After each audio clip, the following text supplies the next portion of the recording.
pibirappa comment-singdagi lakhwatlaga pujarakpani ngasigi topic-se marun masida nenangadoribu topic-sina mayamnasu hena khangnaraba CDS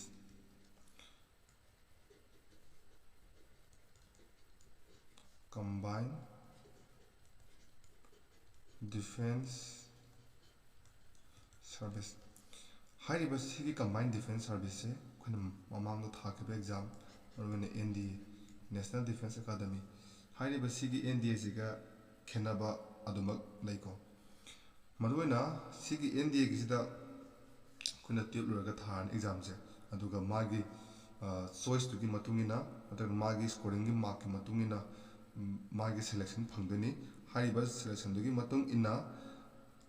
army दा संगना IMA Indian military academy संख्रानी अदुगा navy दा ओरगना Indian naval academy सखरानी अदुगा मासिना एयर फोर्स दा ओरगना एयर फोर्स एकेडमी हाइरिबा सिगी एकेडमी अहुमसिदा मासे NDA खलबा मतुंगदा आइखोइना सम समबा कॉलेज अमदा तौबा ग्रेजुएशन दो अदुमक हाइरिबा सिगी एकेडमी अहुमसिदा मखोइजे ग्रेजुएशन तौरने मखोइना हाइरिबा ग्रेजुएशन जे लोरबा मतुंगदा अखोइगदि मानारारोइको लोरबा मतुंगदा मखोइजे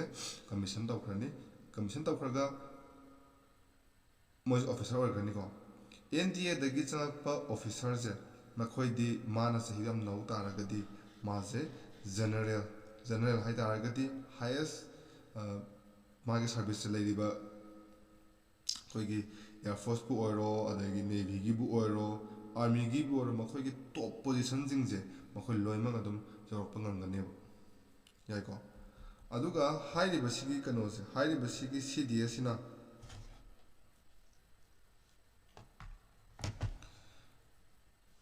अदुदि मखोइजे परमानेंट कमीशन आक्तनी अदुगा CDS किजना अमुक अनिगा मुक थोक्तोइनी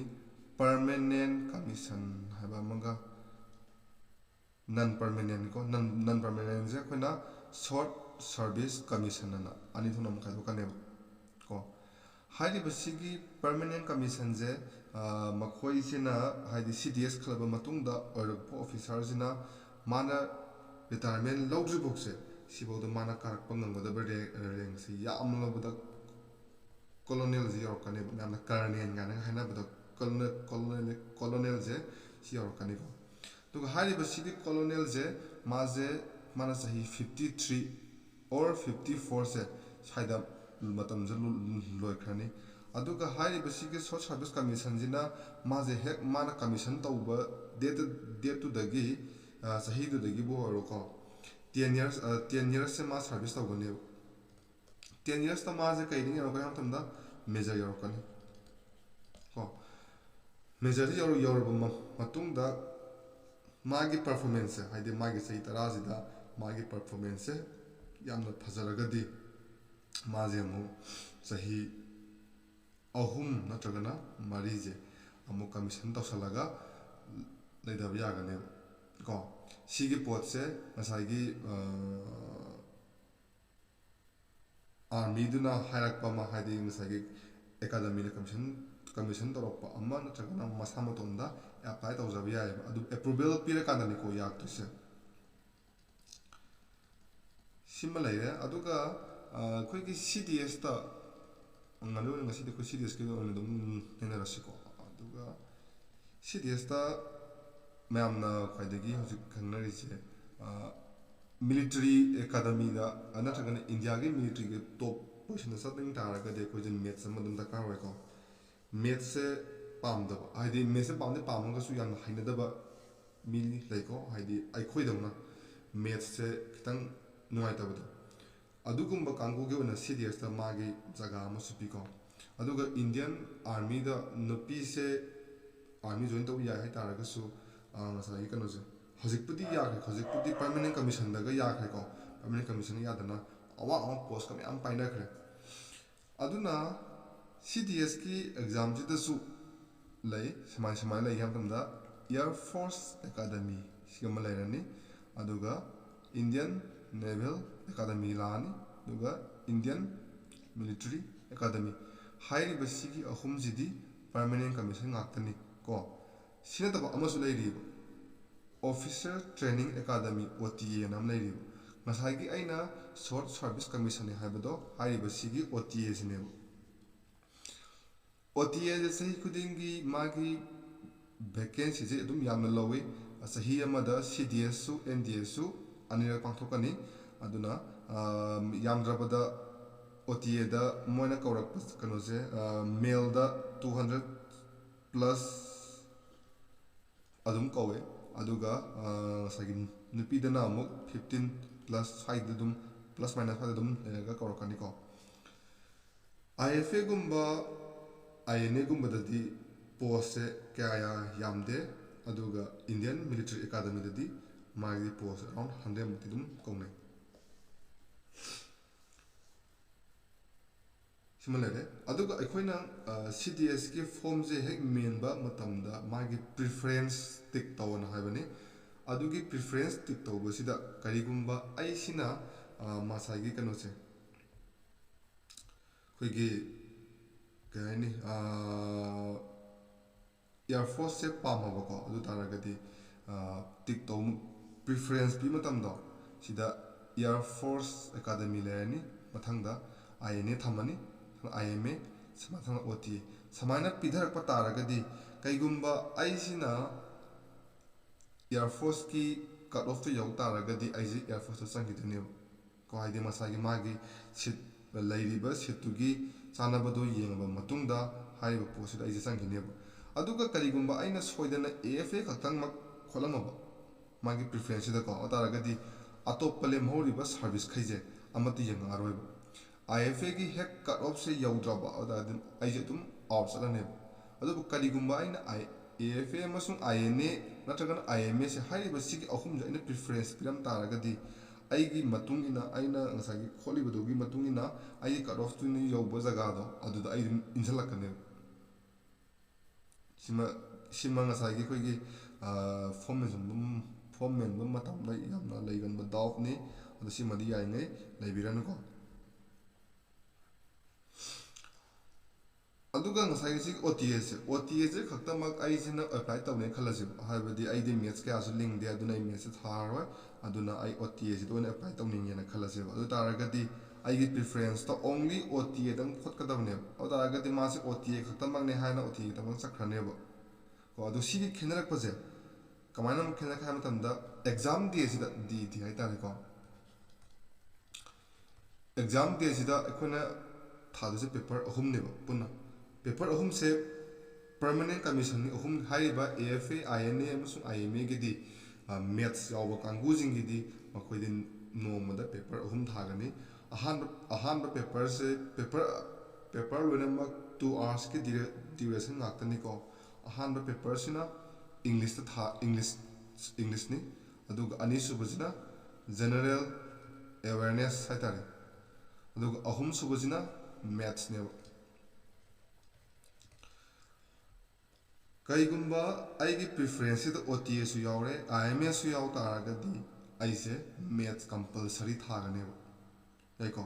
अदुगा आइना OTA खक्तमक प्रेफरेंस पिरम तारगदी आइगी एग्जाम से इंग्लिश अमसुंग जनरल अवेयरनेस जनरल नॉलेज से सिदा लोइसंगने आइगी एग्जाम से अदुम हलकपा यारे अदुगा IMA और INA खलम तारगदी लास्ट की पेपर से मैथ्स से आई एग्जाम से पीबई यावदोनिको सिमा लेरे एग्जाम नुमित किनि सिनाको अदुगा मरुइना खोइगी CDS से UPSC ने लौबे एग्जाम दा ख्वाइदगी लाइबसे UPSC CDS ना हिनेको अदो खरा मना असिस्टेंट कमांडेंट से लाइन हिनेको मागी पर्सपेक्टिव के मखा पोले अदुबु असिस्टेंट कमांडेंट गिदी आई वखदि CDS ने कितंग लाइबा हेले हाइना लौवे मरमदि मसिदा खोइना सिलेबस ता मियंगसेबो UPSC की यामथिना सीरियस ओबे एक्सपीरियंस अमदा हाइरिबा CDS की क्वेश्चन जे पेपर 1 अमसुं पेपर 2 से मंगन दक लाउना येंगोना पिसनबा मतमदा मा एलिस फनाम सुमा थोलकने को फनाम दुम सुमकनी ꯑꯗꯨꯅ ꯉꯁꯥꯏꯒꯤ ꯑꯩ ꯋꯥꯈꯜꯗꯁꯤꯅ ꯈ꯭ꯋꯥꯏꯗꯒꯤ ꯑꯗꯨꯝ ꯂꯥꯏꯕꯗꯨ ꯑꯗꯨꯝ ꯑꯣꯏꯔꯦꯀꯣ ꯄꯦꯄꯔ 1ꯗ ꯑꯩꯈꯣꯏꯅ ꯊꯥꯗꯣꯏꯁꯤ ꯏꯪꯂꯤꯁꯅꯤ ꯃꯥꯒꯤ ꯁꯤꯂꯦꯕꯁ ꯑꯃ ꯌꯦꯡꯉꯁꯦꯕ ꯑꯇꯣꯞꯄ ꯌꯥꯝ ꯀꯟꯅ ꯂꯥꯝꯁꯤꯜꯂꯔꯣꯏꯁꯤ ꯃꯌꯥꯝꯁꯨ ꯑꯗꯨꯝ ꯈꯪꯉꯕ ꯉꯥꯛꯇꯅꯦꯕ ꯏꯪꯂꯤꯁꯇ ꯑꯩꯈꯣꯏꯅ ꯉꯁꯥꯏꯒꯤ ꯃꯉꯣꯟꯗ ꯊꯥꯗꯣꯏꯁꯦ ꯑꯩ ꯑꯃꯒ ꯍꯥꯏꯔꯝꯒꯦ ꯃꯥꯒꯤ ꯏꯖꯨꯀꯦꯁꯟ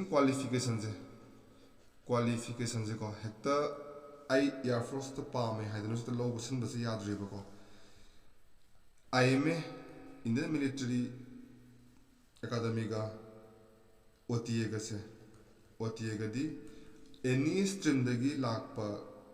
ꯑꯗꯨꯒ ꯒ꯭ꯔꯦꯖꯨꯋꯦꯠ ꯑꯣꯏꯕ ꯑꯣꯏꯔꯒꯗꯤ ꯑꯗꯨꯝ ꯌꯥꯔꯦꯕ ꯀꯣ ꯑꯗꯨꯒ ꯂꯦꯝꯍꯧꯔꯤꯕ INA ꯑꯃꯁꯨꯡ AFAꯁꯦ ꯃꯈꯣꯏ ꯑꯅꯤꯗꯤ 10+2ꯗ ꯐꯤꯖꯤꯛꯁ ꯑꯃꯁꯨꯡ ꯃꯦꯠꯁ ꯂꯧꯔꯛꯄ ꯑꯣꯏꯒꯗꯕꯅꯦꯕ ꯒ꯭ꯌꯥꯟ ꯍꯥꯏꯕꯗꯤ ꯉꯁꯥꯏꯒꯤ IMA ꯑꯃꯁꯨꯡ OTA ꯈꯛꯇꯃꯛ ꯂꯧꯒꯗꯕ ꯀꯥꯡꯕꯨꯗꯨꯗꯤ ꯃꯈꯣꯏꯗꯤ ꯑꯦꯅꯤ ꯁ꯭ꯇ꯭ꯔꯤꯝꯗꯒꯤ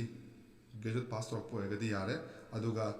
ꯏꯌꯥꯔ ꯐꯣꯔꯁ ꯑꯃꯁꯨꯡ ꯅꯦꯚꯤ ꯂꯧꯒꯗꯕ ꯑꯣꯏꯇꯥꯔꯒꯗꯤ ꯃꯥꯒꯤ 10+2ꯗ ꯀꯩꯅꯣꯁꯦ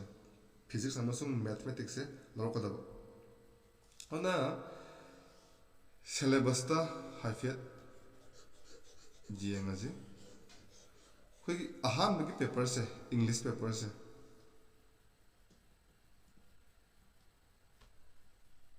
ꯑꯍꯥꯟꯕ ꯄꯦꯄꯔꯁꯤꯗ ꯂꯩꯗꯣꯏꯁꯦ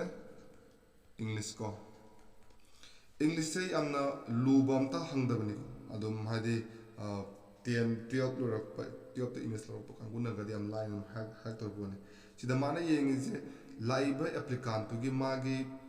ꯂꯦꯡꯒ꯭ꯋꯦꯖꯇꯨꯅꯦꯕ ꯃꯥꯅ ꯌꯦꯡꯅꯤꯡꯉꯤꯁꯦ ꯍꯥꯏꯗꯤ ꯃꯥꯁꯦ ꯏꯪꯂꯤꯁ ꯀꯌꯥꯝ ꯈꯪꯉꯦ ꯃꯥꯒꯤ ꯔꯤꯗꯤꯡ ꯀꯝꯄ꯭ꯔꯦꯟꯁꯟꯁꯦ ꯑꯩꯈꯣꯏꯅ ꯄꯤꯛꯏꯉꯩꯗꯗꯤ ꯑꯗꯨꯐꯥꯎꯅ ꯏꯝꯄꯣꯔꯇꯦꯟꯁ ꯑꯣꯏꯔꯝꯗꯦ ꯑꯗꯨꯕꯨ ꯍꯧꯖꯤꯛꯇꯤ ꯌꯥꯝ ꯊꯤꯅ ꯏꯝꯄꯣꯔꯇꯦꯟꯁ ꯑꯣꯏꯔꯒ ꯂꯩꯔꯝꯃꯦ ꯀꯝꯄ꯭ꯔꯦꯟꯁꯟ ꯄꯥꯕꯁꯤꯗ ꯉꯁꯥꯏꯒꯤ ꯃꯤꯗꯨꯒꯤ ꯉꯥꯛꯇꯪꯗꯨꯗ ꯃꯥꯁꯦ ꯀꯔꯤ ꯗꯤꯁꯤꯖꯟ ꯂꯧꯕ ꯉꯝꯃꯤ ꯃꯥꯒꯤ ꯗꯤꯁꯤꯖꯟ ꯃꯦꯀꯤꯡꯒꯤ ꯃꯥꯒꯤ ꯀꯦꯄꯦꯕꯤꯂꯤꯇꯤ ꯃꯥꯒꯤ ꯀ꯭ꯔꯤꯇꯤꯀꯦꯜ ꯚ꯭ꯌꯨ ꯑꯗꯒꯤ ꯃꯥꯅ ꯀꯔꯤ ꯀꯟꯀ꯭ꯂꯨꯖꯟ ꯄꯨꯔꯛꯄ ꯉꯝꯃꯤ ꯍꯥꯏꯕꯗꯣ ꯍꯥꯏꯔꯤꯕ ꯁꯤꯒꯤ ꯀꯝꯄ꯭ꯔꯦꯟꯁꯟꯁꯦ ꯁꯤꯒꯤ ꯂꯣꯏꯅꯃꯛ ꯑꯩꯈꯣꯏꯅ ꯄꯨꯊꯣꯛꯄ ꯂꯣꯏꯅꯃꯛ ꯉꯝꯃꯦꯕ ꯑꯗꯨꯅ ꯀꯝꯄ꯭ꯔꯦꯟꯁꯟꯗꯒꯤ ꯑꯣꯜꯋꯦꯁ ꯀꯣꯏꯁꯟꯁꯦ 5 ꯅꯠꯇ꯭ꯔꯒ 10 ꯑꯗꯨꯝ ꯂꯥꯛꯀꯅꯤ ꯑꯗꯨꯝ ꯀꯝꯄ꯭ꯔꯦꯟꯁꯟ ꯂꯩꯔꯦ ꯑꯗꯒꯤ ꯁꯤꯅꯣꯅꯤꯝꯁ ꯑꯦꯟꯇꯣꯅꯤꯝ ꯁꯤꯗꯤ ꯃꯌꯥꯝꯁꯨ ꯍꯦꯟꯅ ꯑꯗꯨꯝ ꯈꯪꯅꯔꯕꯅꯤ ꯑꯗꯒꯤ ꯋꯥꯔꯗ ꯖꯝꯕꯜ ꯇꯧꯔ ꯊꯝꯕꯗꯣ ꯍꯥꯏꯗꯤ ꯁꯦꯟꯇꯦꯟꯁꯇ ꯊꯥꯏꯅ ꯑꯩꯈꯣꯏꯅ ꯃꯦꯒ ꯁꯦꯟꯇꯦꯟꯁꯀ ꯍꯥꯏꯔꯒ ꯂꯩꯔꯛꯄ ꯀꯣꯏꯁꯟꯗꯣ ꯑꯗꯨꯒꯨꯝꯕꯅꯤ ꯑꯗꯨ ꯃꯥꯅ ꯖꯝꯕꯜ ꯋꯥꯔꯗ ꯊꯝꯃꯝꯕ ꯍꯥꯏꯇꯥꯔꯦ ꯑꯗꯒꯤ ꯏꯔꯔ ꯈꯟꯗꯣꯛꯄꯗꯣ ꯍꯥꯏꯗꯤ ꯁꯦꯟꯇꯦꯟꯁ ꯈꯔ ꯏꯔꯅꯤ ꯁꯦꯟꯇꯦꯟꯁ ꯈꯔ ꯏꯔꯅꯤ ꯑꯗꯨꯒ ꯍꯥꯏꯔꯤꯕꯁꯤꯗ ꯏꯔꯔꯁꯤꯅ ꯀꯔꯝꯕꯅꯣ ꯍꯥꯏ ꯏꯔꯔꯗꯣ ꯑꯩꯈꯣꯏꯅ ꯇꯤꯛ ꯈꯣꯠꯄꯩ ꯋꯥꯅꯦꯕ ꯑꯗꯨꯒ ꯍꯥꯏꯔꯤꯕꯁꯤꯒꯤ ꯑꯦꯛꯖꯥꯝꯁꯦ ꯂꯣꯏꯅꯃꯛ ꯍꯥꯏꯗꯤ ꯄꯦꯄꯔ ꯑꯍꯨꯝꯃꯛꯁꯦ ꯑꯣꯕꯖꯦꯛꯇꯤቭ ꯇꯥꯏꯞ ꯀꯣꯏꯁꯟ ꯉꯥꯛꯇꯅꯤ ꯍꯥꯏꯕꯗꯤ MCQ ꯉꯥꯛꯇꯅꯤ ꯑꯗꯨꯅ ꯗꯥꯎ ꯌꯦꯡꯒꯦ ꯍꯥꯏꯅ ꯈꯟꯕꯤꯔꯛꯀꯅꯨ ꯗꯥꯎꯗꯤ ꯌꯥꯝ ꯌꯦꯡꯒꯅꯨ ꯁꯤꯃ ꯂꯩꯔꯦ ꯑꯗꯨꯅ ꯏꯪꯂꯤꯁꯁꯦ ꯌꯥꯝꯅ ꯂꯥꯏꯕꯅꯤ ꯌꯥꯝ ꯁ꯭ꯀꯣꯔꯤꯡ ꯄꯣꯏꯟꯁꯦ ꯏꯪꯂꯤꯁꯇ ꯑꯣꯏ ꯑꯗꯨꯒ ꯄꯦꯄꯔ ꯑꯍꯨꯝꯁꯦ ꯍꯥꯏꯗꯤ ꯄꯦꯄꯔ ꯑꯍꯨꯝꯁꯦ ꯏꯪꯂꯤꯁꯅꯦ ꯑꯗꯨꯒ GKꯁꯤꯅꯦ ꯑꯗꯨꯒ 3ꯅ ꯃꯦꯠꯁ ꯀꯣ ꯍꯥꯏꯔꯤꯕ ꯁꯤꯗ ꯀꯣꯏꯁꯟ ꯁꯤꯗ ꯄꯨꯟꯅ ꯀꯣꯏꯁꯟ 1ꯗ 20 ꯀꯣꯏꯁꯟ ꯍꯪꯉꯛꯀꯅꯤ ꯁꯤꯗꯅ 100 ꯑꯗꯨꯒ ꯃꯈꯣꯏꯒꯤ ꯀꯣꯏꯁꯟꯁꯦ ꯑꯆꯨꯝꯕ ꯀꯣꯏꯁꯟ ꯑꯣꯏꯔꯒꯅ 0.83 ꯂꯥꯛꯀꯅꯤꯀꯣ ꯑꯗꯨꯒ ꯃꯥꯒꯤ ꯅꯦꯒꯦꯇꯤቭ ꯃꯥꯔꯀꯤꯡꯅ 0.27ꯁꯦ ꯁꯤꯅ ꯅꯦꯒꯦꯇꯤቭ ꯃꯥꯔꯀꯤꯡꯅꯤꯀꯣ ꯀꯣꯏꯁꯟ ꯑꯃ ꯆꯨꯝꯕꯗ ꯅꯍꯥꯛ 83 ꯃꯥꯔꯛꯁꯦ ꯐꯪꯒꯅꯤ ꯑꯗꯨꯒ ꯀꯣꯏꯁꯟ ꯑꯃ ꯂꯥꯟꯕ ꯃꯇꯝꯗ 0.27 ꯁꯦ ꯀꯛꯈꯤꯅꯤꯀꯣ ꯑꯗꯨꯒ ꯃꯦꯠꯁꯀꯤꯗꯤ 100 ꯀꯣꯏꯁꯟꯅꯤ 1 ꯃꯥꯔꯛ ꯂꯣꯏꯅꯃꯛ ꯀꯦꯔꯤ ꯇꯧꯒꯅꯤ ꯁꯤꯃꯗꯤ ꯌꯥꯔꯦ ꯑꯗꯨꯒ ꯏꯪꯂꯤꯁꯁꯦ ꯑꯃ ꯂꯣꯏꯔꯦꯀꯣ ꯑꯗꯣ ꯏꯪꯂꯤꯁꯁꯦ ꯌꯥꯝ ꯊꯤꯅ ꯁ꯭ꯀꯣꯔꯤꯡ ꯑꯣꯏ ꯑꯗꯨꯅ ꯑꯩꯈꯣꯏꯒꯤ ꯏꯪꯂꯤꯁꯇ ꯁ꯭ꯀꯣꯔꯗꯣ ꯌꯥꯝ ꯐꯪꯉꯛꯑꯒ ꯑꯗꯒꯤ ꯑꯃꯨꯛ ꯉꯁꯥꯏꯒꯤ GKꯗ ꯌꯥꯝ ꯐꯪꯉꯛ ꯇꯥꯔꯒꯗꯤ ꯈꯟꯕꯒꯤ OTAꯗꯗꯤ ꯌꯥꯝ ꯊꯤ ꯂꯥꯏꯅ ꯈꯟꯕꯒꯤ ꯄꯣꯔꯕꯤꯂꯤꯇꯤ ꯌꯥꯝ ꯋꯥꯡꯉꯦ ꯁꯦꯀꯦꯟ ꯄꯦꯄꯔꯗ ꯂꯩꯔꯤꯁꯦ ꯖꯦꯅꯔꯦꯜ ꯅꯣꯂꯦꯖ GK ꯀꯣ ꯃꯉꯣꯟꯗ ꯑꯩꯈꯣꯏꯅ ꯍꯪꯉꯛꯏꯁꯦ ꯍꯤꯁꯇ꯭ꯔꯤ ꯃꯔꯨꯑꯣꯏꯅ ꯑꯩꯈꯣꯏꯒꯤ ꯏꯟꯗꯤꯌꯥꯒꯤ ꯍꯤꯁꯇ꯭ꯔꯤ ꯀꯣ ꯍꯤꯁꯇ꯭ꯔꯤꯗ ꯂꯩꯔꯤꯁꯦ ꯑꯦꯟꯁꯤꯌꯟ ꯃꯤꯗꯥꯏꯕꯦꯜ ꯑꯃꯁꯨꯡ ꯃꯣꯗꯔꯟ ꯍꯥꯏꯔꯤꯕ ꯑꯍꯨꯝꯁꯤꯗ ꯑꯌꯥꯝꯕ ꯑꯗꯨꯝ ꯍꯪꯉꯛꯀꯅꯤ ꯍꯤꯁꯇ꯭ꯔꯤꯁꯤꯗ ꯑꯗꯨ ꯋꯥꯔꯜ ꯍꯤꯁꯇ꯭ꯔꯤ ꯑꯗꯨꯍꯛꯅ ꯇꯆ ꯇꯧꯗꯦ ꯋꯥꯔꯜ ꯍꯤꯁꯇ꯭ꯔꯤꯁꯤ ꯃꯅꯨꯡꯗ ꯆꯜꯂꯦ ꯍꯥꯏꯗꯤ ꯁꯤꯂꯦꯕꯁꯇ ꯌꯥꯎꯋꯦ ꯑꯗꯨꯕꯨ ꯑꯗꯨꯈꯛꯅ ꯀꯣꯏꯁꯟ ꯌꯥꯝ ꯍꯪꯕꯗꯨꯗꯤ ꯑꯣꯏꯗꯦ ꯃꯔꯝꯗꯤ ꯍꯤꯁꯇ꯭ꯔꯤꯁꯤ ꯌꯥꯝ ꯆꯥꯎꯕ ꯁꯦꯂꯦꯕꯁꯅꯤꯀꯣ ꯍꯥꯏꯗꯤ ꯌꯥꯝꯅ ꯊꯤꯅ ꯆꯥꯎꯈ꯭ꯔꯦ ꯅꯦꯚꯔ ꯑꯦꯟꯗꯤꯡꯅꯤ ꯋꯥꯔꯜ ꯍꯤꯁꯇ꯭ꯔꯤ ꯄꯥꯕꯗꯨꯗ ꯑꯗꯨꯝ ꯂꯣꯏ ꯑꯗꯨꯝ ꯐꯅꯌꯥꯝ ꯃꯇꯝꯗꯣ ꯐꯅꯌꯥꯝ ꯂꯧꯈ꯭ꯔꯅꯤ ꯍꯧꯖꯤꯛꯐꯥꯎꯗ ꯃꯤ ꯃꯥꯁꯇꯔ ꯃꯌꯥꯝ ꯇꯧꯅꯔꯛꯏꯁꯤꯅꯦꯕ ꯑꯗꯨꯅ ꯋꯥꯔꯜ ꯍꯤꯁꯇ꯭ꯔꯤꯗꯣ ꯀꯥꯕꯛ ꯀꯥꯕꯛ ꯈꯪ ꯇꯥꯔꯒꯗꯤ ꯑꯩ ꯏꯅꯐ ꯑꯣꯏꯔꯦ ꯍꯥꯏꯅ ꯈꯜꯂꯦ ꯃꯔꯨꯑꯣꯏꯅ ꯑꯩꯈꯣꯏꯒꯤ ꯌꯨꯔꯣꯄꯤꯌꯟ ꯂꯣꯝꯗꯒꯤ ꯀꯃꯥꯏꯅ ꯍꯧꯔꯛꯈꯤꯕ ꯌꯨꯔꯣꯄꯤꯌꯟꯒ ꯑꯩꯈꯣꯏꯒꯤ ꯏꯟꯗꯤꯌꯥꯔꯣꯝꯁꯤꯒ ꯏꯟꯗꯤꯌꯥꯒ ꯑꯇꯣꯞꯄ ꯀꯟꯇ꯭ꯔꯤꯁꯤꯡꯒ ꯃꯥꯒꯤ ꯂꯩꯅꯕ ꯔꯤꯂꯦꯁꯟꯒꯤ ꯑꯗꯨꯒꯤ ꯍꯤꯁꯇ꯭ꯔꯤꯗꯣ ꯃꯣꯏꯒꯤ ꯇ꯭ꯔꯦꯠꯇꯕꯨ ꯑꯣꯏꯔꯣ ꯑꯗꯒꯤ ꯄꯣꯂꯤꯇꯤꯀꯦꯜꯗꯕꯨ ꯑꯣꯏꯔꯣ ꯑꯗꯨꯒꯤ ꯍꯤꯁꯇ꯭ꯔꯤꯗꯣ ꯑꯗꯨꯃꯥꯏꯅ ꯑꯗꯨꯝ ꯅꯩꯅꯔ ꯆꯠꯈꯤꯕ ꯍꯥꯏꯇꯥꯔꯦ ꯍꯥꯏꯗꯤ ꯑꯗꯨꯒꯤ ꯄꯣꯏꯟꯗꯅꯦꯕ ꯌꯥꯝ ꯇꯣꯏꯅ ꯍꯪꯉꯛꯇꯣꯏꯁꯦ ꯃꯈꯣꯏꯅ ꯑꯗꯒꯤ ꯖꯣꯒ꯭ꯔꯥꯐꯤꯁꯤꯗꯤ ꯀꯃꯥꯏꯅ ꯍꯧꯔꯛꯈꯤ ꯑꯗꯒꯤ ꯔꯤꯚꯔ ꯁꯤꯁꯇꯦꯝ ꯀꯃꯥꯏꯅ ꯂꯩ ꯃꯥꯒꯤ ꯗ꯭ꯔꯦꯅꯦꯖ ꯁꯤꯁꯇꯦꯝꯅ ꯀꯃꯥꯏꯅ ꯂꯩ ꯃꯥꯒꯤ ꯕ꯭ꯔꯥꯟꯁ ꯀꯃꯥꯏꯅ ꯂꯣꯡꯊꯣꯛꯈꯤ ꯑꯗꯒꯤ ꯍꯧꯔꯛꯐꯝꯅ ꯀꯗꯥꯏꯗꯅꯣ ꯑꯗꯩ ꯆꯤꯡꯅ ꯀꯃꯥꯏꯅ ꯇꯧꯏ ꯁꯤꯖꯟ ꯀꯃꯥꯏꯅ ꯆꯦꯟꯖ ꯇꯧꯏ ꯑꯗꯒꯤ ꯁꯃꯨꯗ꯭ꯔꯗ ꯀꯔꯤ ꯏꯁꯤꯡ ꯀꯃꯥꯏꯅ ꯅꯨꯡꯁꯤꯠ ꯀꯃꯥꯏꯅ ꯁꯤꯠꯂꯤ ꯃꯥꯒꯤ ꯅꯦꯆꯔꯅ ꯀꯃꯥꯏꯅ ꯇꯧꯏ ꯑꯗꯒꯤ ꯇꯥꯏꯗꯦꯜꯒꯤ ꯃꯌꯥꯝ ꯍꯪꯉꯤꯀꯣ ꯁꯤꯒꯨꯝꯕꯁꯤ ꯌꯥꯝ ꯍꯪꯉꯦ ꯍꯥꯏꯇꯥꯔꯦ ꯖꯤꯀꯦꯗ ꯑꯗꯨꯅ ꯁꯤꯒꯤ ꯄꯣꯏꯟꯁꯤ ꯑꯃ ꯈꯪꯖꯤꯜꯍꯧꯕ ꯌꯥꯏ ꯀꯔꯦꯟ ꯑꯦꯐꯤꯌꯔꯁꯁꯤꯁꯨ ꯌꯥꯝ ꯊꯤꯅ ꯆꯥꯎꯈ꯭ꯔꯦ ꯂꯣꯏꯕ ꯅꯥꯏꯗꯕ ꯁꯦꯂꯦꯕꯁ ꯍꯥꯏꯔꯒꯗꯤ ꯀꯔꯦꯟ ꯑꯦꯐꯤꯌꯔꯁꯤꯅꯤꯀꯣ ꯍꯧꯖꯤꯛ ꯐꯥꯎꯗ ꯊꯣꯛꯄꯁꯦ ꯀꯔꯤ ꯊꯣꯛꯈꯤ ꯍꯥꯏꯕꯁꯦ ꯇꯛꯀꯠꯇꯅ ꯊꯣꯛꯏ ꯉꯥꯛꯇꯅꯦꯕ ꯀꯩꯅꯣꯀꯣ ꯑꯗꯨꯅ ꯀꯔꯦꯟ ꯑꯦꯐꯤꯌꯔꯁꯀꯨꯝꯕꯁꯤꯗꯗꯤ ꯑꯩꯈꯣꯏꯅ ꯄꯥꯔꯇꯤꯀꯨꯂꯔ ꯄꯣꯏꯟ ꯑꯃꯗ ꯁ꯭ꯇꯤꯛ ꯇꯧꯕ ꯆꯠꯄꯤꯕ ꯍꯥꯏꯇꯥꯔꯦ ꯍꯥꯏꯗꯤ ꯑꯩꯈꯣꯏꯅ ꯊꯥꯗꯣꯔꯤꯕ ꯑꯦꯛꯖꯥꯝꯁꯤꯒ ꯆꯥꯟꯅꯒꯗꯕ ꯀꯔꯦꯟ ꯑꯦꯐꯤꯌꯔꯁꯀꯨꯝꯕꯗꯣ ꯍꯥꯏꯗꯤ ꯅꯠꯇ꯭ꯔꯒꯅ ꯌꯥꯝꯅ ꯏꯝꯄꯣꯔꯇꯦꯟꯁ ꯑꯣꯏꯕ ꯅ꯭ꯌꯨꯁꯇꯒ ꯌꯥꯝꯅ ꯍꯟꯖꯟꯅꯒ ꯂꯥꯛꯈꯤꯕ ꯑꯗꯒꯤ ꯗ ꯍꯤꯟꯗꯨ ꯃꯔꯨꯑꯣꯏꯅ ꯗ ꯍꯤꯟꯗꯨ ꯄꯦꯄꯔꯗ ꯌꯥꯝ ꯇꯣꯏꯅ ꯍꯟꯖꯟꯅꯒ ꯂꯥꯛꯈꯤꯕ ꯌꯥꯝꯅ ꯍꯦꯠꯂꯅꯒ ꯍꯥꯞꯈꯤꯕ ꯄꯣꯠꯀꯨꯝꯕꯗꯨꯗꯤ ꯑꯗꯨꯝ ꯃꯔꯨ ꯑꯣꯏꯔꯕꯅꯤꯀꯣ ꯍꯥꯏꯗꯤ ꯗ ꯍꯤꯟꯗꯨ ꯒꯥꯏꯁꯤꯗꯤ ꯑꯦꯛꯖꯥꯝꯒꯤ ꯄꯔꯁꯄꯦꯛꯇꯤꯞꯇꯒꯤ ꯌꯦꯡ ꯇꯥꯔꯒꯗꯤ ꯌꯥꯝ ꯊꯤꯅ ꯐꯈ꯭ꯔꯕ ꯕꯥꯏꯕꯜꯒꯨꯝꯕꯅꯦ ꯑꯩꯈꯣꯏꯒꯤ ꯂꯣꯀꯦꯜꯗ ꯐꯣꯡꯅꯔꯤꯕ ꯄꯦꯄꯔꯒꯤ ꯑꯦꯗꯚꯔꯇꯤꯁꯃꯦꯟ ꯃꯌꯥꯝ ꯆꯥꯎ ꯌꯥꯎꯕ ꯄꯥꯎ ꯈꯪꯗꯕ ꯀꯥꯡꯕꯨꯗꯣ ꯑꯗꯨꯃꯛꯇꯤ ꯅꯠꯇꯦ ꯑꯗꯨꯃꯛꯅ ꯁꯤꯊꯕ ꯋꯥꯐꯝ ꯅꯠꯇꯕ ꯉꯁꯥꯏꯒꯤ ꯃꯥꯒꯤ ꯀ꯭ꯋꯥꯂꯤꯇꯤꯁꯦ ꯑꯦꯛꯖꯥꯝꯒꯤꯗ ꯌꯦꯡ ꯇꯥꯔꯒꯗꯤ ꯗ ꯍꯤꯟꯗꯨꯁꯦ ꯁꯤ ꯑꯣꯜꯋꯦꯁ ꯄꯥꯕꯤꯌꯣꯕ ꯑꯗꯨꯒ ꯗ ꯍꯤꯟꯗꯨꯗ ꯑꯗꯨꯃꯥꯏꯅ ꯄꯥꯎꯁꯦ ꯌꯥꯎꯋꯦ ꯍꯥꯏꯕ ꯅꯠꯇꯦꯀꯣ ꯑꯇꯣꯞꯄ ꯄꯦꯄꯔꯗ ꯃꯌꯥꯝ ꯑꯃꯁꯨ ꯌꯥꯎꯔꯤꯕꯅꯦꯕ ꯑꯗꯒꯤ ꯑꯍꯨꯝꯁꯨꯕꯗ ꯉꯁꯥꯏꯒꯤ ꯀꯩꯅꯣ ꯂꯥꯛꯑꯅꯤ ꯀꯟꯁꯇꯤꯇ꯭ꯌꯨꯁꯟ ꯏꯟꯗꯤꯌꯥꯒꯤ ꯌꯥꯝꯅ ꯑꯩꯈꯣꯏꯅ ꯉꯁꯤ ꯍꯤꯡꯉꯤꯁꯤꯁꯨ ꯏꯟꯗꯤꯌꯟ ꯀꯟꯁꯇꯤꯇ꯭ꯌꯨꯁꯟꯗ ꯏꯔꯒ ꯂꯩꯔꯤꯕ ꯄꯣꯠꯁꯦ ꯁꯤꯁꯤꯅꯅꯤꯀꯣ ꯉꯁꯤ ꯑꯩꯈꯣꯏꯕꯨ ꯔꯨꯜ ꯇꯧꯔꯤꯁꯦ ꯑꯗꯨꯒ ꯁꯤꯒꯤ ꯏꯟꯗꯤꯌꯟ ꯀꯟꯁꯇꯤꯇ꯭ꯌꯨꯁꯟꯁꯦ ꯑꯃꯨꯛ ꯑꯩꯈꯣꯏꯒꯤ ꯄ꯭ꯔꯖꯥ ꯃꯌꯥꯝꯅ ꯏꯟꯗꯥꯏꯔꯦꯛꯂꯤ ꯁꯦꯝꯈꯤꯕꯅꯤ ꯃꯃꯥꯡ ꯆꯍꯤ ꯚꯤꯗꯤꯑꯣꯗꯁꯨ ꯍꯥꯞꯈ꯭ꯔꯕꯅꯤ ꯀꯟꯁꯇꯤꯇ꯭ꯌꯨꯁꯟꯗ ꯃꯔꯨꯑꯣꯏꯅ ꯑꯩꯈꯣꯏꯅ ꯌꯦꯡꯁꯤꯟꯕ ꯌꯥꯔꯤꯁꯦ ꯐꯟꯗꯥꯃꯦꯟꯇꯦꯜ ꯔꯥꯏꯠꯀꯨꯝꯕꯁꯦ ꯐꯟꯗꯥꯃꯦꯟꯇꯦꯜ ꯔꯥꯏꯠ ꯐꯟꯗꯥꯃꯦꯟꯇꯦꯜ ꯗ꯭ꯌꯨꯇꯤ ꯑꯗꯨꯒ DPSP directive principle of state policy ꯍꯥꯏꯔꯤꯕ ꯁꯤꯒꯨꯝꯕ ꯐꯟꯗꯥꯃꯦꯟꯇꯦꯜ ꯔꯥꯏꯠꯁꯤꯗ ꯃꯔꯨꯑꯣꯏꯅ ꯃꯃꯥꯡꯒꯤ ꯆꯍꯤ ꯑꯅꯤ ꯑꯍꯨꯝꯒꯤ ꯃꯃꯥꯡꯗꯗꯤ ꯑꯩꯈꯣꯏꯒꯤ ꯑꯙꯥꯔꯁꯦ ꯌꯥꯝ ꯀꯟꯅ ꯆꯠꯅꯔꯛꯄ ꯃꯇꯝ ꯑꯣꯏꯗꯅ ꯑꯗꯨꯅ ꯑꯙꯥꯔꯁꯦ ꯑꯩꯈꯣꯏꯒꯤ ꯄ꯭ꯔꯥꯏꯚꯦꯁꯤ ꯀꯩꯅꯣꯅꯤ ꯍꯥꯏꯗꯤ ꯃꯥꯒꯤ ꯃꯤꯑꯣꯏꯕꯒꯤ ꯄ꯭ꯔꯥꯏꯚꯦꯁꯤꯗꯨꯅ ꯈꯪꯕꯁꯤ ꯌꯥꯗꯦꯅ ꯃꯔꯩ ꯌꯥꯝ ꯌꯦꯠꯅꯈꯤꯕꯁꯦ ꯑꯗꯨꯅ ꯔꯥꯏꯠ ꯇꯨ ꯄ꯭ꯔꯥꯏꯚꯦꯁꯤꯁꯦ ꯐꯟꯗꯥꯃꯦꯟꯇꯦꯜ ꯔꯥꯏꯠꯁꯤꯗ ꯌꯥꯎꯁꯜꯂꯛꯄꯁꯦ ꯁꯤ ꯀꯃꯥꯏꯅꯅꯣ ꯀꯩꯅꯣ ꯃꯌꯥꯝ ꯍꯪꯈꯤꯑꯕꯀோ ꯑꯗꯨꯒ ꯐꯟꯗꯥꯃꯦꯟꯇꯦꯜ ꯗ꯭ꯌꯨꯇꯤ ꯐꯟꯗꯥꯃꯦꯟꯇꯦꯜ ꯔꯥꯏꯠꯁꯦ ꯈꯪ ꯇꯥꯔꯒꯗꯤ ꯗ꯭ꯌꯨꯇꯤ ꯈꯪꯕꯁꯨ ꯍꯧꯅ ꯁꯥꯅꯤ ꯑꯗꯨꯅ ꯐꯟꯗꯥꯃꯦꯟꯇꯦꯜ ꯗ꯭ꯌꯨꯇꯤꯁꯦ ꯁꯤꯁꯨ ꯍꯪꯉꯦ ꯍꯥꯏꯕꯗꯤ ꯁ꯭ꯇꯦꯠꯃꯦꯟ ꯑꯃ ꯄꯤꯔꯅꯤ ꯑꯩꯈꯣꯏꯅ ꯂꯥꯟ ꯅꯠꯇ꯭ꯔꯒꯅ ꯀꯩꯒꯨꯝꯕ ꯅꯦꯆꯔꯦꯜ ꯀꯂꯥꯃꯤꯇꯤꯁ ꯊꯣꯛꯂꯛꯄ ꯃꯇꯝꯗ ꯑꯦꯅꯤ ꯀꯩꯅꯣꯝꯗ ꯋꯥꯔ ꯑꯣꯔ ꯑꯦꯅꯤ ꯄꯣꯠ ꯑꯃ ꯊꯣꯛꯂꯛꯄ ꯀꯥꯟꯗ ꯏꯁꯇꯦꯠꯅ ꯀꯧꯔꯛ ꯇꯥꯔꯒꯗꯤ ꯑꯩꯈꯣꯏꯁꯦ ꯚꯣꯂꯨꯟꯇꯔꯤꯂꯤ ꯋꯥꯔ ꯌꯥꯎꯕ ꯈꯣꯠꯄ ꯑꯗꯨ ꯃꯌꯥꯝ ꯌꯥꯎꯕꯅꯤ ꯁꯤꯁꯦ ꯐꯟꯗꯥꯃꯦꯟꯇꯦꯜ ꯗ꯭ꯌꯨꯇꯤꯔꯥ ꯔꯥꯏꯠꯂ ꯀꯥꯏꯅ ꯃꯌꯥꯝ ꯍꯪꯕꯅꯦꯕꯀோ ꯑꯗꯒꯤ DPSPꯁꯤꯅ ꯀꯥꯏꯗꯒꯤ ꯂꯧꯔꯛꯄꯅꯣ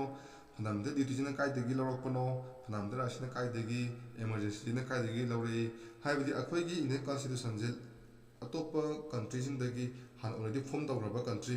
ꯍꯥꯟꯅ ꯌꯨꯝ ꯐꯖꯅ ꯁꯥꯔꯒ ꯂꯩꯈ꯭ꯔꯕ ꯌꯨꯝ ꯑꯍꯨꯝ ꯃꯔꯤꯗꯣ ꯑꯗꯒꯤ ꯗꯤꯖꯥꯏꯟꯁꯦ ꯑꯩꯈꯣꯏꯅ ꯂꯧꯔꯒ ꯑꯩꯈꯣꯏꯒꯤ ꯌꯨꯝ ꯑꯃ ꯌꯥꯝ ꯅꯥꯟꯅ ꯁꯥꯔꯛꯄꯒꯤ ꯋꯥꯔꯤꯅꯦꯕ ꯑꯩꯈꯣꯏ ꯏꯟꯗꯤꯌꯟ ꯀꯟꯁꯇꯤꯇ꯭ꯌꯨꯁꯟꯁꯦ ꯑꯗꯨꯅꯅꯦ ꯌꯥꯝ ꯁꯥꯡꯕꯅꯤ ꯈ꯭ꯋꯥꯏꯗꯒꯤ ꯁꯥꯡꯕ ꯀꯟꯁꯇꯤꯇ꯭ꯌꯨꯁꯟꯁꯦ ꯑꯩꯈꯣꯏꯒꯤ ꯏꯟꯗꯤꯌꯥꯒꯤꯁꯤꯅꯁꯨ ꯑꯣꯏꯔꯤꯅꯦꯕꯀோ ꯁꯤꯕꯨꯗ ꯐꯅꯌꯥꯝ ꯀꯛꯊꯠꯂꯕꯅꯤ ꯁꯤꯃ ꯂꯩꯔꯦ ꯑꯗꯨꯗꯒꯤ ꯑꯃꯨꯛ ꯏꯟꯗꯤꯌꯥꯒꯤ ꯏꯀꯣꯅꯣꯃꯤꯒꯤ ꯃꯇꯥꯡꯗꯁꯨ ꯑꯩꯈꯣꯏꯁꯦ ꯈꯪꯕ ꯗꯔꯀꯥꯔ ꯑꯣꯏ ꯃꯔꯨꯑꯣꯏꯅ ꯏꯟꯗꯤꯌꯟ ꯏꯀꯣꯅꯣꯃꯤ ꯍꯪꯗꯣꯏꯁꯦ GDP GNP ꯂꯩꯔꯤꯕ ꯍꯥꯏꯗꯤ GDPꯁꯤꯅ ꯀꯔꯤꯅꯣ GNPꯁꯤꯅ ꯀꯔꯤꯅꯣ ꯑꯗꯒꯤ ꯃꯥꯒꯤ ꯏꯟꯐ꯭ꯂꯦꯁꯟ ꯍꯧꯖꯤꯛ ꯔꯁꯤꯌꯥꯗ ꯋꯥꯔ ꯇꯧꯔꯤ ꯊꯥꯎ ꯃꯃꯜ ꯍꯦꯟꯒꯠꯂꯦ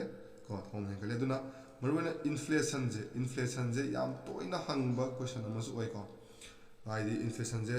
ꯍꯦꯟꯒꯠꯂꯛꯑꯒꯗꯤ ꯀꯃꯥꯏꯅ ꯇꯧꯒꯅꯤ ꯑꯩꯈꯣꯏꯒꯤ day to day life ta pose tangoidra natragana inflation henkalagadi akoi export obose maman tankala kadra hongdara kadra kadra kana question je hangmong hangkane ba lai ko direct heta what is inflation ana hangoi ba sedi magi inflation jina tholak pa causes khai adune ba sida koina nena ga dese simulate adagi nana ko namida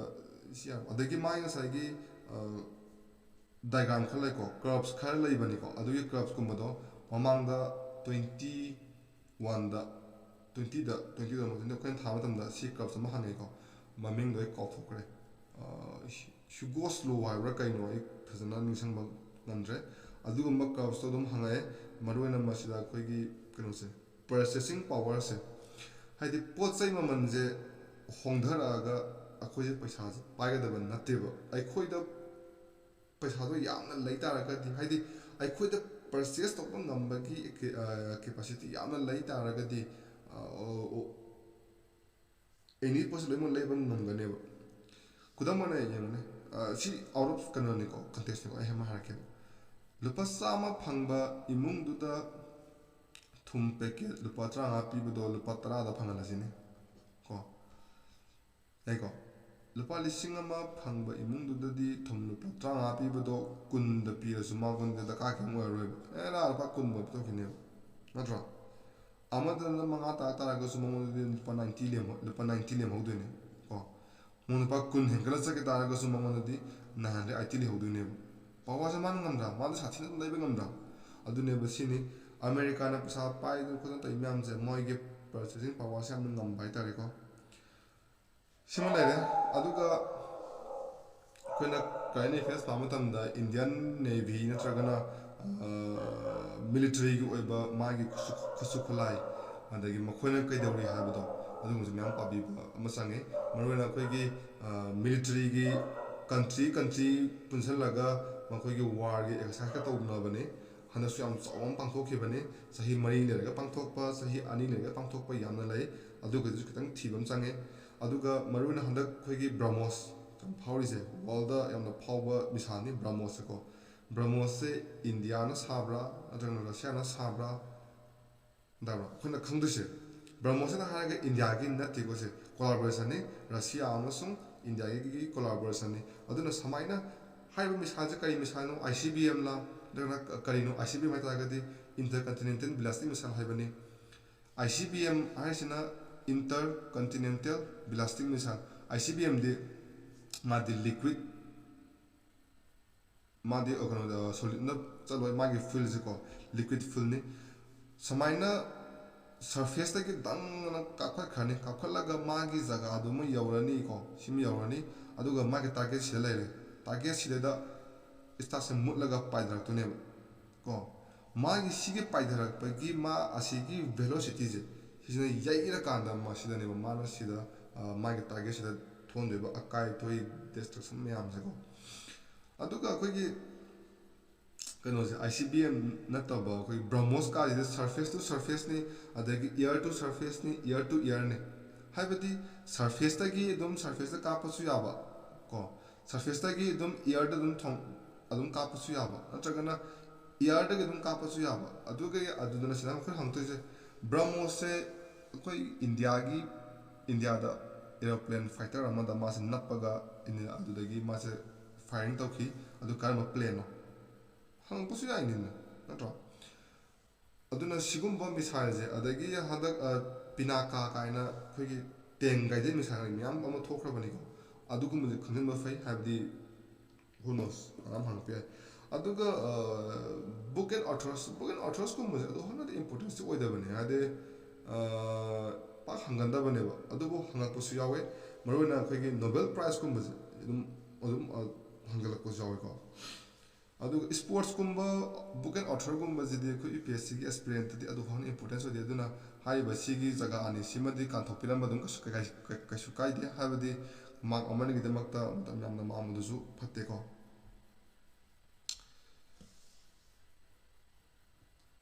simulale adagi mu ngasai gi IMA INA adagi AFA ꯂꯧꯕ ꯀꯥꯡꯕꯨꯁꯤꯡꯒꯤꯗꯤ mathematics ꯑꯃꯨꯛ ꯊꯥꯔꯛꯀꯅꯤ ꯀꯣ ꯃꯦꯠꯁ ꯃꯔꯨꯑꯣꯏꯅ arithmetic ꯂꯥꯛꯑꯅꯤ ꯑꯜꯖꯦꯕ꯭ꯔꯥ ꯂꯥꯛꯑꯅꯤ ꯑꯗꯒꯤ ꯇ꯭रिꯒꯣꯅꯣꯃꯦꯇ꯭ꯔꯤ ꯑꯗꯒꯤ ꯃꯦꯟꯁꯨꯔꯦꯁꯟ ꯑꯗꯨꯒ ꯁ꯭ꯇꯦꯇꯤꯁꯇꯤꯛ ꯍꯥꯏꯔꯤꯕ ꯁꯤꯒꯤ ꯄꯣꯔꯁꯟꯁꯤꯡꯁꯦ 10 9 10 11 12 ꯍꯥꯏꯔꯤꯕ ꯁꯤꯒꯤ 9 10 11 12 ꯁꯤꯒꯤ ꯖꯒꯥꯁꯤꯗ ꯑꯌꯥꯝꯕ ꯍꯪꯉꯛꯀꯅꯤꯀꯣ ꯑꯗꯨꯕꯨ ꯃꯔꯛ ꯃꯔꯛꯇ ꯈꯟꯕ ꯌꯥꯎꯕꯅꯤꯀꯣ ꯍꯥꯏꯗꯤ ꯑꯩꯈꯣꯏꯅ 9 10 11 12 ꯀꯥꯕ ꯃꯇꯝꯁꯤꯗ ꯃꯣꯏꯅ ꯍꯪꯉꯛꯇꯣꯏꯕ ꯀꯣꯏꯁꯟ ꯃꯌꯥꯝꯁꯦ ꯈꯪꯉꯝ ꯇꯥꯔꯒꯗꯤ ꯑꯩꯈꯣꯏ ꯀꯩꯗꯧꯕꯒꯤ ꯐꯦꯜ ꯑꯣꯏꯗꯣꯏꯅꯣ ꯀꯥꯏꯅꯒ ꯃꯤꯝꯁ ꯃꯌꯥꯝ ꯊꯣꯛꯄꯅꯦ ꯑꯗꯣ ꯍꯥꯏꯔꯤꯕ ꯁꯤꯒꯤ ꯖꯒꯥꯁꯤꯗ ꯀꯣꯏꯁꯟꯁꯤ ꯂꯣꯏ ꯁꯦꯝꯃꯛꯀꯅꯤ ꯁꯤꯃ ꯂꯣꯏꯔꯦ ꯑꯗꯨꯒ ꯕꯨꯛꯁ ꯈꯔ ꯔꯤꯀꯃꯦꯟ ꯇꯧꯕꯁꯦ ꯂꯥꯁꯇ ꯇꯧꯔꯛꯀꯦ ꯑꯗꯨꯒ ꯃꯥꯒꯤ ꯀꯠ ꯑꯣꯐ ꯂꯩꯀꯣ ꯀꯠ ꯑꯣꯐꯁꯦ ꯇꯣꯇꯦꯜ ꯄꯦꯄꯔ ꯑꯍꯨꯝꯗꯨꯒꯤ ꯇꯣꯇꯦꯜ ꯁ꯭ꯀꯣꯔꯗꯨꯗ ꯐꯪꯕ ꯃꯥꯔꯛꯇꯨꯅꯤꯀꯣ ꯃꯤꯅꯤꯃꯝ ꯃꯥꯔꯛꯇꯨꯅꯤꯀꯣ ꯃꯣꯏꯅ ꯐꯪꯗꯣꯏꯁꯦ ꯏꯌꯥꯔ ꯐꯣꯔꯁꯀꯤ ꯑꯣꯏꯅ ꯃꯌꯥꯝ ꯑꯗꯨꯝ ꯑꯦꯒ꯭ꯔꯤꯒꯦꯠꯇ ꯐꯪꯉꯤꯁꯦ 135 +- 300 ꯍꯥꯏꯗꯤ ꯍꯦꯟꯕꯁꯨ ꯌꯥꯏ ꯇꯥꯕꯁꯨ ꯌꯥꯏ ꯍꯥꯏꯕꯅꯤꯀꯣ ꯁꯤꯗ ꯑꯗꯨꯝ ꯐꯪꯉꯦ ꯍꯥꯏꯗꯤ ꯃꯥꯔꯛ 100ꯒꯤ ꯃꯅꯨꯡꯗ 300 ꯃꯥꯔꯛꯀꯤ ꯃꯅꯨꯡꯗ ꯃꯥꯁꯤ ꯁ꯭ꯀꯣꯔ ꯇꯧꯕ ꯉꯝ ꯇꯥꯔꯒꯗꯤ ꯑꯗꯨꯝ ꯂꯥꯏꯕꯛ ꯆꯥꯡ ꯌꯦꯡꯕ ꯑꯗꯨꯝ ꯌꯥꯔꯦ ꯑꯗꯒꯤ IMAꯒꯤꯗꯅ ꯑꯃꯨꯛ 125 +- ꯁꯦ 300 ꯃꯥꯔꯛꯀꯤ ꯃꯅꯨꯡꯗ ꯃꯥꯁꯤ ꯁ꯭ꯀꯣꯔ ꯇꯧꯕ ꯉꯝ ꯇꯥꯔꯒꯗꯤ ꯌꯦꯁ ꯂꯥꯏꯕꯛ ꯆꯥꯡ ꯈꯟꯅꯕ ꯑꯗꯨꯝ ꯌꯥꯔꯦ ꯑꯗꯨꯒ INAꯒꯤꯅ ꯑꯃꯨꯛ 110 ꯁ꯭ꯀꯣꯔ ꯇꯧꯒꯗꯕ +- ꯅꯦ ꯍꯦꯟꯕ ꯌꯥꯏ ꯇꯥꯔꯛꯄ ꯌꯥꯏ ꯉꯁꯥꯏꯒꯤ ꯁꯤꯒꯤ ꯀꯩꯅꯣꯁꯦ ꯑꯩꯈꯣꯏꯒꯤ ꯀꯠ ꯑꯣꯐꯁꯦ ꯑꯩꯈꯣꯏꯅ ꯍꯦꯛꯇ ꯑꯦꯛꯁꯄꯦꯛ ꯇꯧꯁꯟꯕ ꯌꯥꯗꯦꯀꯣ ꯍꯥꯏꯗꯤ ꯑꯦꯛꯖꯥꯝ ꯊꯥꯔꯤꯕ ꯆꯍꯤꯗꯨꯗ ꯁꯥꯇ꯭ꯔ ꯀꯌꯥꯝ ꯊꯥꯏ ꯑꯦꯄ꯭ꯂꯤꯀꯥꯟ ꯀꯌꯥꯝ ꯊꯥꯏ ꯀꯌꯥꯝ ꯑꯦꯛꯖꯥꯝ ꯄꯤ ꯑꯗꯨꯒ ꯁꯤꯠꯀꯤ ꯑꯦꯕꯥꯏꯂꯦꯕꯤꯂꯤꯇꯤꯅ ꯀꯌꯥꯅꯣ ꯍꯥꯏꯕꯗꯨꯒꯤ ꯑꯗꯨꯒꯤ ꯄ꯭ꯔꯄꯣꯔꯁꯟꯗꯨ ꯌꯦꯡꯅꯔꯕ ꯃꯇꯨꯡꯗ ꯂꯧꯔꯛꯄꯅꯤ ꯍꯥꯏꯔꯤꯕ ꯁꯤꯒꯤ ꯀꯩꯅꯣꯁꯦ ꯀꯠ ꯑꯣꯐꯁꯦꯀꯣ ꯑꯗꯨꯒ OTA ꯒꯤꯅ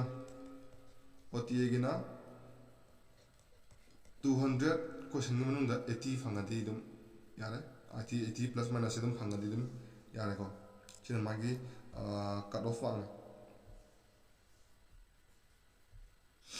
ꯑꯗꯒꯤ ꯑꯩꯈꯣꯏꯒꯤ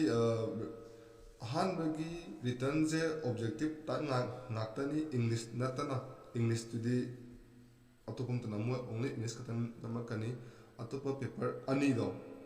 ꯑꯅꯤꯗꯨꯗꯤ ꯃꯥꯁꯦ ꯍꯤꯟꯗꯤꯁꯨ ꯌꯥꯎꯅ ꯅꯝꯃꯛꯀꯅꯤꯀꯣ ꯍꯥꯏꯗꯤ ꯍꯤꯟꯗꯤꯗꯁꯨ ꯄ꯭ꯔꯤꯟ ꯇꯧꯔꯛꯀꯅꯤ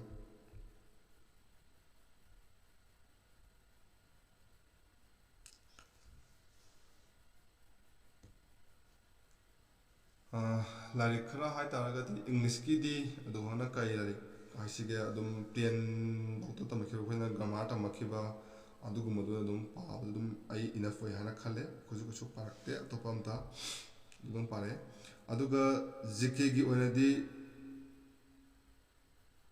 ꯃꯔꯨꯑꯣꯏꯅ ꯔꯤꯀꯃꯦꯟ ꯇꯧꯕꯁꯦ 6 to 12ꯁꯦ 6 to 12ꯁꯦ ꯃꯔꯨꯑꯣꯏꯅ ꯑꯩꯈꯣꯏꯅ ꯔꯤꯀꯃꯦꯟ ꯇꯧꯋꯦ ꯑꯗꯨꯕꯨ ꯉꯁꯥꯏꯒꯤ ꯄꯥꯕ ꯈꯣꯠꯄꯗꯣ ꯋꯥꯕꯅꯤꯅ ꯂꯥꯏꯔꯤꯛ ꯑꯃ ꯑꯩꯒꯤ ꯗꯤꯁꯀ꯭ꯔꯤꯞꯁꯟꯗꯁꯨ ꯂꯤꯡ ꯑꯃ ꯊꯥꯗꯔꯝꯒꯦ ꯑꯦꯃꯥꯖꯣꯟꯒꯤ ꯑꯗꯨꯒꯤꯗꯨꯗ ꯆꯪꯕꯤꯔꯒ ꯍꯥꯏꯔꯤꯕ ꯂꯥꯏꯔꯤꯛꯁꯦ ꯑꯗꯨꯝ ꯂꯩꯕꯤꯕ ꯌꯥꯒꯅꯤ ꯁꯤꯒꯤ ꯂꯥꯏꯔꯤꯛꯁꯦ ꯌꯥꯝꯅꯁꯨ ꯅꯨꯡꯉꯥꯏꯕꯅꯤ ꯑꯗꯨꯒ ꯇꯨ ꯗ ꯄꯣꯏꯟꯁꯨ ꯑꯗꯨꯝ ꯏꯕꯅꯤ ꯌꯥꯝꯅꯁꯨ ꯁꯥꯡꯗꯕ ꯍꯥꯏꯇꯥꯔꯦ ꯌꯥꯝꯅꯁꯨ ꯊꯥꯗꯕꯅꯤ ꯕꯔꯟꯁꯨ ꯌꯥꯝ ꯆꯨꯗꯕꯅꯦꯕ SSC ꯊꯥꯕ ꯀꯥꯡꯕꯨꯗꯤ ꯑꯗꯨꯝ ꯈꯪꯕꯅꯤ ꯂꯨꯁꯦꯟ ꯑꯅ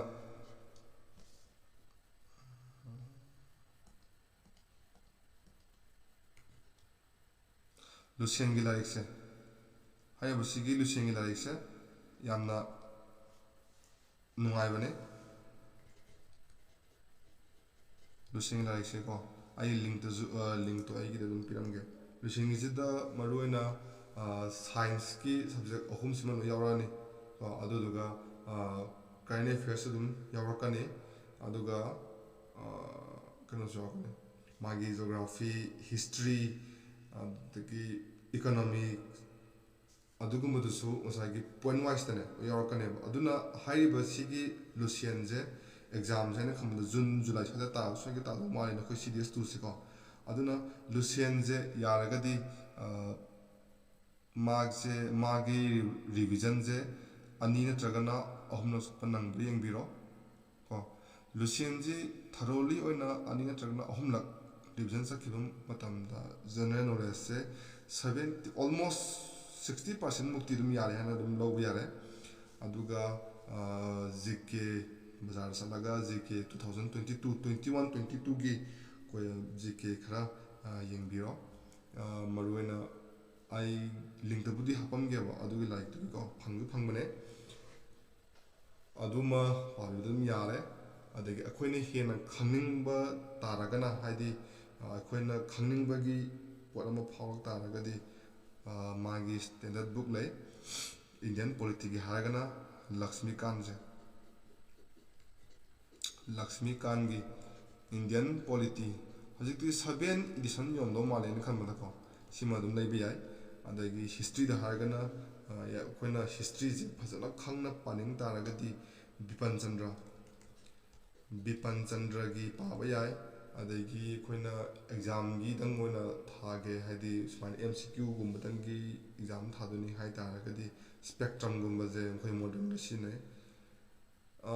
ꯁꯤꯃ ꯌꯥꯔꯦ ꯑꯗꯨꯒ ꯑꯇꯣꯞꯄꯗꯤ ꯀꯩꯁꯨ ꯊꯣꯏꯗꯣꯛꯅ ꯁꯤꯖꯤꯟꯅꯗꯕ ꯐꯩ ꯑꯗꯨꯒ ꯌꯥꯔꯤꯉꯩ ꯑꯩꯈꯣꯏꯅ ꯔꯤꯚꯤꯖꯟꯁꯦ ꯁꯤꯃꯗꯤ ꯑꯗꯨꯝ ꯇꯧꯕꯤꯕ ꯑꯗꯨꯒ ꯂꯥꯁ ꯑꯦꯟ ꯐꯥꯏꯅꯦꯜ ꯇꯤꯞꯁ ꯍꯥꯏꯔꯒꯗꯤ ꯄ꯭ꯔꯤꯚꯤꯌꯁ ꯏꯌꯔ ꯀꯣꯏꯁꯟꯁꯦ ꯁꯥꯊꯤꯅ ꯁꯣꯜꯕ ꯇꯧꯕꯤꯌꯨ ꯉꯁꯥꯏꯒꯤ ꯁꯛꯁꯦꯁ ꯁ꯭ꯇꯣꯔꯤ ꯃꯌꯥꯝ ꯑꯃ ꯇꯥꯏꯀꯣ ꯑꯗꯨ ꯐꯦꯂꯔꯒꯤꯁꯨ ꯑꯃꯨꯛ ꯇꯥꯁꯦꯕ ꯑꯩꯈꯣꯏꯅ ꯑꯦꯛꯖꯥꯝꯁꯦ ꯊꯥꯔꯝꯗꯥꯏꯁꯤꯗ ꯑꯣꯜꯃꯣꯁ ꯉꯁꯥꯏꯒꯤ ꯇꯦꯁ ꯁꯦꯔꯤꯁ ꯇꯧꯕ ꯀꯥꯟꯗꯁꯨ ꯑꯗꯨꯝ ꯃꯥꯔꯛꯁꯦ ꯐꯖꯅ ꯑꯗꯨꯝ ꯁ꯭ꯀꯣꯔ ꯇꯧꯔꯛꯄ ꯑꯗꯒꯤ ꯑꯦꯅꯤ ꯑꯗꯨꯝ ꯍꯪꯉꯛꯄ ꯀꯥꯟꯗ ꯃꯌꯥꯝꯅ ꯅꯩꯅꯕꯗꯁꯨ ꯑꯣꯏꯔꯣ ꯑꯣꯜꯋꯦꯁ ꯍꯥꯏꯗꯤ ꯌꯥꯝꯅꯃꯛ ꯈꯪꯗ꯭ꯔꯒꯁꯨ ꯈꯔ ꯂꯣꯏ ꯈꯪꯕꯗꯣ ꯑꯗꯨ ꯑꯣꯏꯈꯤꯕꯗꯨꯅ ꯏꯁꯥꯗ ꯏꯒꯣ ꯑꯃ ꯂꯩꯈꯤꯕ ꯍꯥꯏꯇꯥꯔꯦ ꯏꯒꯣꯁꯦ ꯀꯣ ꯍꯥꯏꯔꯤꯕꯁꯤꯒꯤ ꯏꯒꯣꯁꯤꯅ ꯃꯔꯝ ꯑꯣꯏꯔꯒ ꯉꯁꯤ ꯑꯗꯨꯝ ꯃꯥꯡꯉ ꯂꯩꯍꯧꯔꯤꯁꯤꯅꯦꯕ ꯃꯥꯡꯕꯃꯛꯇꯤ ꯍꯥꯏꯕꯗꯤ ꯑꯗꯨꯕꯨ ꯑꯦꯠꯂꯤꯁ ꯑꯗꯨ ꯃꯈꯜꯗꯤ ꯃꯥꯡꯖꯕ ꯍꯥꯏꯇꯥꯔꯦ ꯃꯥꯡꯉ ꯂꯩꯍꯧꯔꯤꯁꯤꯅꯤ ꯑꯗꯨꯅ ꯑꯩꯈꯣꯏꯅ ꯅꯣꯂꯦꯖꯁꯦ ꯈꯪꯕꯁꯦ ꯂꯣꯏꯕ ꯅꯥꯏꯗꯦꯕꯀꯣ ꯑꯗꯨ ꯑꯩꯅ ꯃꯤ ꯑꯃꯒ ꯋꯥꯔꯤ ꯁꯥꯟꯅꯕ ꯃꯇꯝꯗ ꯑꯩꯅ ꯍꯥꯏꯔꯤꯕ ꯇꯣꯄꯤꯛꯇꯨꯗ ꯈꯪꯉꯦ ꯍꯥꯏꯗꯨꯅꯁꯨ ꯑꯩ ꯂꯣꯏꯅꯃꯛ ꯈꯪꯉꯦ ꯍꯥꯏꯕꯗꯣ ꯆꯤꯡꯕꯗꯣ ꯑꯗꯨ ꯌꯥꯗꯦ ꯑꯄꯪꯕ ꯑꯩꯒꯨꯝꯕꯅ ꯈꯜꯂꯝꯕ ꯋꯥꯈꯜꯅꯦꯕ ꯑꯗꯨꯅ ꯃꯔꯝ ꯑꯣꯏꯔꯒ ꯏꯒꯣ ꯂꯩꯈꯤꯕ ꯑꯗꯨꯅ ꯑꯦꯛꯖꯥꯝꯁꯤꯒꯤ ꯊꯥꯔꯝꯗꯥꯏꯒꯤ ꯇꯥꯂꯛꯁꯤꯗ ꯑꯩꯈꯣꯏꯒꯤ ꯇꯦꯁ ꯁꯦꯔꯤꯁ ꯃꯌꯥꯝ ꯑꯃ ꯌꯥꯎꯔꯒ ꯑꯩꯈꯣꯏꯒꯤ ꯀꯣꯏꯁꯟꯁꯦ ꯁꯣꯜꯕ ꯇꯧꯕꯁꯦ ꯁꯤ ꯃꯌꯥꯝ ꯇꯧꯕꯗꯣ ꯑꯝꯇ ꯇꯧꯈꯤꯗ꯭ꯔꯦ ꯑꯗꯨꯒ ꯔꯤꯚꯤꯖꯟ ꯐꯖꯅ ꯇꯧꯈꯤꯗ꯭ꯔꯦ ꯑꯗꯨꯅ ꯃꯔꯝ ꯑꯣꯏꯔꯒ ꯑꯗꯨꯝ ꯇꯧꯍꯧꯕꯒꯤ ꯂꯝꯕꯤ ꯑꯃꯁꯨ ꯑꯗꯨꯝ ꯑꯣꯏꯈꯤꯀꯣ ꯑꯗꯨꯅ ꯑꯩꯕꯨ ꯍꯥꯏꯖꯧ ꯍꯥꯏꯔꯒꯗꯤ ꯏꯁꯥꯁꯦ ꯈꯪꯗ꯭ꯔꯤꯅ ꯂꯩꯔꯒ ꯂꯥꯏꯔꯤꯛꯁꯦ ꯑꯗꯨꯝ ꯄꯥꯕꯤꯕ ꯀꯣ ꯄꯪꯆꯨꯋꯦꯜ ꯑꯣꯏꯅ ꯄꯥꯕꯤꯕ ꯃꯔꯝꯗꯤ ꯑꯩꯈꯣꯏꯅ ꯍꯣꯠꯅꯔꯤꯕ 1 ꯏꯌꯔꯒꯤ ꯖꯔꯅꯤꯁꯦ ꯖꯁ 1 ꯃꯥꯔꯛ ꯃꯤꯁ ꯑꯃ ꯑꯣꯏꯕꯗ ꯐꯤꯜꯗꯒꯤ ꯑꯗꯨꯝ ꯑꯥꯎꯠ ꯆꯠꯀꯗꯕꯅꯤꯅ ꯈꯤꯇꯪ ꯄꯪꯆꯨꯋꯦꯜ ꯑꯣꯏꯕꯤꯕ ꯍꯥꯏꯇꯥꯔꯦ ꯑꯗꯨꯒ ꯏꯒꯣꯁꯤꯃ ꯂꯩꯕꯤꯗꯕ ꯑꯗꯨꯒ ꯑꯩꯈꯣꯏꯁꯦ ꯈꯪꯗ꯭ꯔꯤ ꯍꯥꯏꯔꯒ ꯍꯣꯠꯅꯕꯤꯕ ꯑꯗꯨꯒ ꯀꯩꯅꯣꯁꯦ ꯃꯣꯛ ꯁꯦꯔꯤꯁ ꯍꯥꯏꯇꯥꯔꯦ ꯃꯣꯛ ꯁꯦꯔꯤꯁꯁꯦ ꯄꯦꯗꯇꯁꯨ ꯐꯪꯉꯦ ꯅꯠꯇ꯭ꯔꯒꯅ ꯐ꯭ꯔꯤꯗꯁꯨ ꯃꯌꯥꯝ ꯐꯪꯕꯅꯦ ꯑꯗꯣ ꯄꯦꯗꯀ ꯐ꯭ꯔꯤꯒ ꯑꯗꯨꯝ ꯍꯣꯏ ꯑꯩꯈꯣꯏ ꯌꯥꯝꯅꯃꯛ ꯐꯪꯗ꯭ꯔꯒꯁꯨ ꯐ꯭ꯔꯤꯗ ꯐꯪꯉꯤꯕ ꯈꯔꯗꯣ ꯑꯗꯨꯅ ꯑꯗꯨꯝ ꯏꯅꯐ ꯑꯣꯏꯔꯦꯕ ꯅꯣꯡꯃꯗ ꯑꯩꯈꯣꯏꯒꯤ ꯁꯤꯒꯨꯝꯕ ꯀꯣꯏꯁꯟꯁꯦ 5 ꯁꯣꯜꯕ ꯇꯧꯕ ꯉꯝꯃꯗꯤ ꯌꯥꯔꯦ ꯍꯥꯏꯗꯤ ꯀꯣꯏꯁꯟ ꯅꯠꯇꯦꯀꯣ ꯅꯣꯡꯃꯗ 5 ꯄꯦꯄꯔꯁꯦ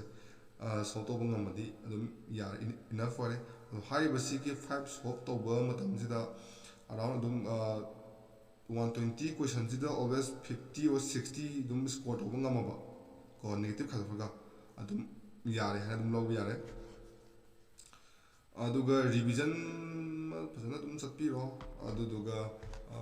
ꯀꯩꯅꯣꯁꯦ ꯁꯣꯜꯕ ꯃꯌꯥꯝꯁꯦ ꯑꯗꯨꯝ ꯐꯖꯅ ꯑꯗꯨꯝ ꯁꯣꯜꯕ ꯇꯧꯕꯤꯔꯣ ꯑꯗꯨꯒ